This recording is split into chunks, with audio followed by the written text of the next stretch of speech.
Hi, Haem. Hello, Rebecca. How are you? I am good and I am very, very excited about today. Yes? Why? Who have you got? Well, we have been talking about getting agencies and brands to talk to us because it's always nice to have fresh perspectives, especially from their end. And today we've got Lindsay Wilson, who is from Mediacom. Actually, I see her joining right now. Hi. Hello. Hi. Thank you for joining us. Thanks for having me. Yeah, Haem is very excited for this conversation, this chat. Yes, so Lindsay is from Mediacom MBA, which is a separate division as part of Mediacom. And while I know what it is, not everyone does. And I'd love to learn more. So Lindsay, if you could tell us a little bit about what MBA does, what you do. Sure, absolutely. So MBA actually stands for Mediacom Beyond Advertising. I joke that we have an awareness problem because we're always referring to ourselves as MBA and everybody's like, what does that stand for? So really smart. Yeah, exactly. I do not have an MBA, but I do work for MBA. The logo that we usually use just says MBA. So now, because of this awareness issue, I've made the team start to use our full logo so that everyone knows exactly what it stands for. So Mediacom Beyond Advertising is a global division of Mediacom. It's present in most markets around the world, and really MBA is a specialization division in content. So that spans across content strategy, production, influencer marketing, media partnerships, integration, sponsorships, and experiential. And the division looks a little bit different in every country, but everything I just listed is what we do in Canada. And the division has existed for about 15 years in Canada. For a media agency is pretty remarkable. Not a lot of media agencies have a division like that, or it's much newer and not as established. So yeah, we get to do some really fun work, and I lead a team of really wonderfully creative and talented people, and we get to work across clients, across the agency, and across platforms. So it's always interesting. Everyone is trying to start planning for the future, trying to start planning for what's coming next. In your opinion, what are the strategies that brands should start looking at right now as we prepare for lockdowns to be lifted, and why is it even more important to think of non-traditional forms of marketing and advertising like branded content, like influencer marketing at this point? Mm-hmm. I think that strategies that a brand needs to look for, moving forward as we get back to some form of normalcy is being helpful. It's been really difficult, not just for companies, but for individuals and smaller businesses. And I think that people and businesses need to sort of work together and help one another. So, that could be a brand being helpful towards their consumers in any way that they can through their business, or people supporting local businesses. And I think you've already kind of seen that throughout this process, but whatever our new normal is going to look like is still not going back to the way that we were. So I think that we need to continue to journey down the path together. Yeah. And do you think coming up with interesting content and things like all of the stuff that you mentioned, right, will really push brands to become those ambassadors of someone who's helping and someone who's there for consumers? Yeah, I think that the way we consumed media in the past has been greatly altered. The way that we're looking at things and consuming content has changed so much, and that's in the form that we're receiving the content, like which channels and how brands are talking to us. I think that mediums like out of home are not going to be as relevant for a long time, as people will continue to work from home even after things start to normalize a little bit. Experiential marketing won't be existent until large gatherings are allowed again.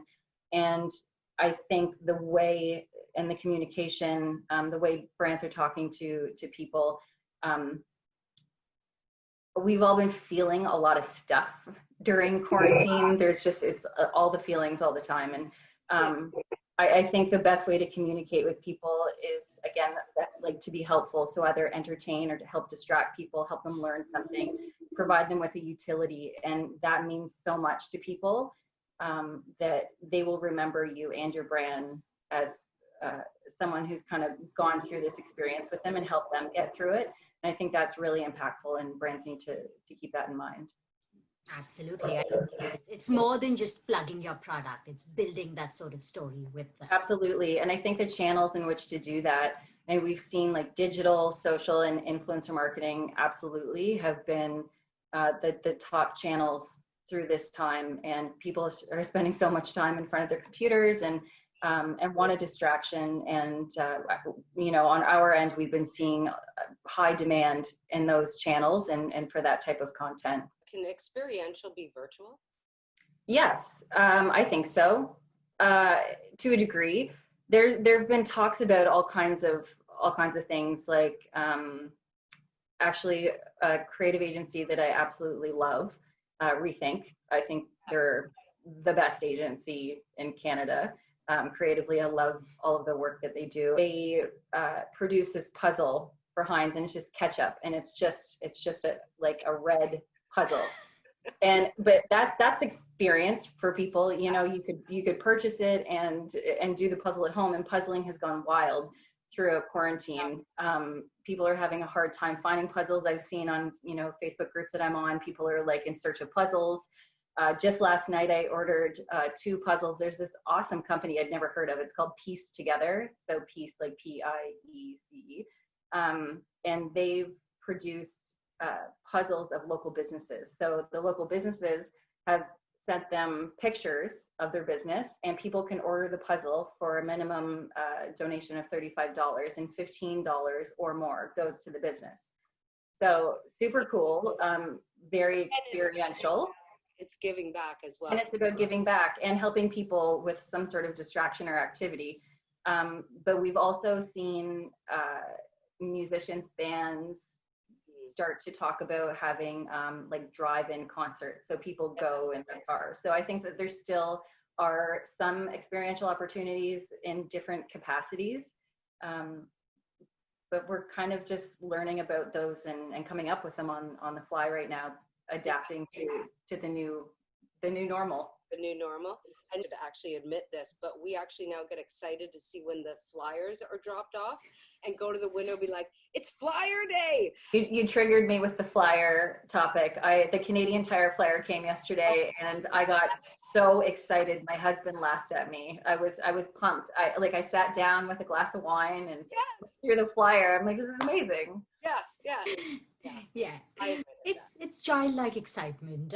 In your experience handling everything that's beyond advertising, what are the common misconceptions when it comes to these kind of avenues such as branded content? I would say that the biggest misconception that we get with branded content is that it doesn't drive any metrics for your brand, which is a complete myth. We've had campaigns where we've had the needle moved more through the content we've produced than any other channel or their regular brand ads. And that can be across brand affinity or awareness or even conversions. We've seen a lot of success.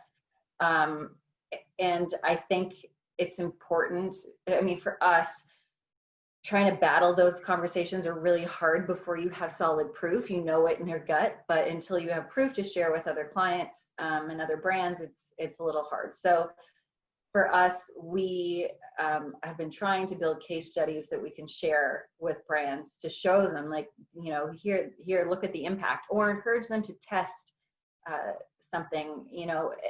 Measurement is so important, and I think a lot of brands still are not measuring.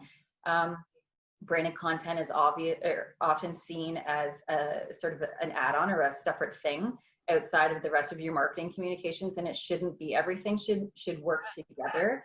From your branded content to your web ads to your TV spot to whatever. And I think it's important to treat it holistically and to measure it holistically to see what channels are working best for you. And I would, presume from what I have seen, they would see some really great movement with the content.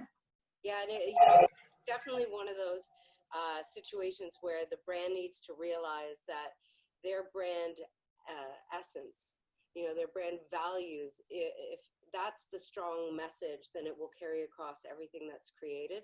And I mean, we've known for a long time that traditional advertising just doesn't resonate in the same way, and yet it's still difficult to get brands on board. And from my own work working in scripted with branded entertainment, I mean, that's even harder, and yet it had much more of an impact. There was a huge conversion rate. So we had actual data, and that's important. And I would think that Mediacom, you have access to the best resources in mining data. Mm-hmm. A little bit about that and how that all happens. Yeah, we're really fortunate being within Mediacom in the way that we're set up. Well, we are a division of content experts. We sit surrounded by really great media planners and thoughtful people in our research and insights team and our strategy department. We have a whole team that comes together to work on things like this. So you're getting the best minds across each part of the campaign, and making sure we're all working together and that everything connects and everything is communicating the same type of message or value of the brand. And our research and insights team have done a really great job at measuring these campaigns and coming back to us with some really solid results that we've been able to use to encourage clients to continue down the same path or pivot or whatever. But I do think it's important to measure everything, because if, I think you stand to lose some money or waste some money on investing in channels or formats of content that aren't going to drive any business results for you. When the idea is going to bring affinity, that will also mess things up. So understanding what you're aiming for and what you're measuring will also be helpful in achieving the results you're looking for. Of course, and I think it's important for us and for our media planners to make sure the client understands what role each element is playing. So while content can drive really great brand metrics in terms of affinity or even purchase intent, depending on the channel, we see our content through influencer marketing drives a lot of conversions. But content is great, but there is still a hugely important role for your ads. They need to be retargeting people who have seen your content to help push people down the funnel to convert. Yeah, that's good. So I come from the production side of things. So, what are brands and agencies looking for in vendors, production companies, publishers? Like my media partners and production companies, I want to know what people are working on. I want to know what the newest, coolest thing is that we can bring to our clients. We work in a few different capacities. Sometimes we're reaching out to brief our partners, and sometimes we're getting proactive ideas, which I love. I want to be on top of everything that's out there in the industry and make sure that we're identifying opportunities as they come up. There's this whole seamless flow that goes from one medium to next, and the campaign becomes a campaign versus content. Absolutely. And I think like in the beginning stages of keeping that open dialogue and conversation and relationship so that we can identify these opportunities, once you're in that opportunity, collaboration is key. Everybody wants to feel like they have an equal say about what's happening, and that includes the brand, the agency, and the production partner. Yeah. So it's something that we're building together, and not just here's the idea, this is what we're going to do. But let's build it as a team. I wanted to ask, are there any brands or campaigns recently that have caught your attention that, something that we can learn from them that have? Mm-hmm. Just in general, I've seen a lot of brands giving up their ad space or lending their channels to smaller companies that need help. And that is just like, that gives me all the feels. That's so nice. And that goes back to what I was talking about earlier, is like helping each other. And like, I know we're all in this together. We are all in separate boats in this, uncharted time and going through different experiences. But together we need to move through this and look beyond. And it's nice to see bigger companies lending ad space to smaller businesses that need help. I'm sick of seeing on social media and, you know, Twitter every day about another business that has had to close down, and like local businesses. It's really sad. Yeah, and you know, there is that real flip side, and it's sort of happening in every kind of industry. So whether it's a company that is repurposing for, you know, to deal with the pandemic, or as you said, companies that are lending their channels for small business, or to say thank you to frontline workers, or even the culture that existed before where it was like just the celebrity, but now it's really, we realize like we all are of value, and the heroes and the celebrities are the everyday people, and how their light's shining through. So there has been this real democratization that's happening right now, and that's a beautiful thing, because there's a lot of you know, stuff that's happening that's not so great right now. And yeah, I think the more we can shine lights and smile a lot and make each other feel good is the best way to go. See, I told you I'm a hugger. Yeah, I am too. I'm going to have a really hard time after this not hugging people. What's the funniest way you've entertained yourself recently? I have not had to entertain myself too much. I have an almost 4-year-old daughter at home, and my husband and I have both been working throughout this, so we don't have a lot of time. I have not been bored once, which is good, and I'm not complaining. I feel incredibly fortunate to still be employed, and you know, everybody's healthy, and so I guess the things that we've been doing aside from working, I haven't gotten to making TikTok videos or baking bread yet, but who knows? We'll be here for a while. But it's one habit you have picked up during lockdown. Shopping. Online shopping. Yeah. It has become a habit. It's terrible, but I've also started eating a lot of chips at night. Yes. Yeah, I have to break that habit. Yeah. I mean, or not. It's been really great talking to you. It's been great talking to you as well. Well, whenever we do these chats, it's like, I don't know, I've become really invested in the person that we're talking to, and I'm like, can we do this again? Can we just set these up, like, you know? Just keep chatting. Yeah, it's a nice break from the usual routine. So it was really nice to talk to you both. Well, thank you so much. Yeah. Okay. And thank you for all the insights that you provided. I'm sure everyone will love to hear them and ask more. Any last thoughts? No, this has been really nice. I've enjoyed talking to you both, and I love what you're doing with the conversations. I've watched them, and it's nice to see how people are doing and hear everybody's experiences and their thoughts on the future. So it's going to be an interesting evolution the next few months. Yes. Touché. With that, thank you.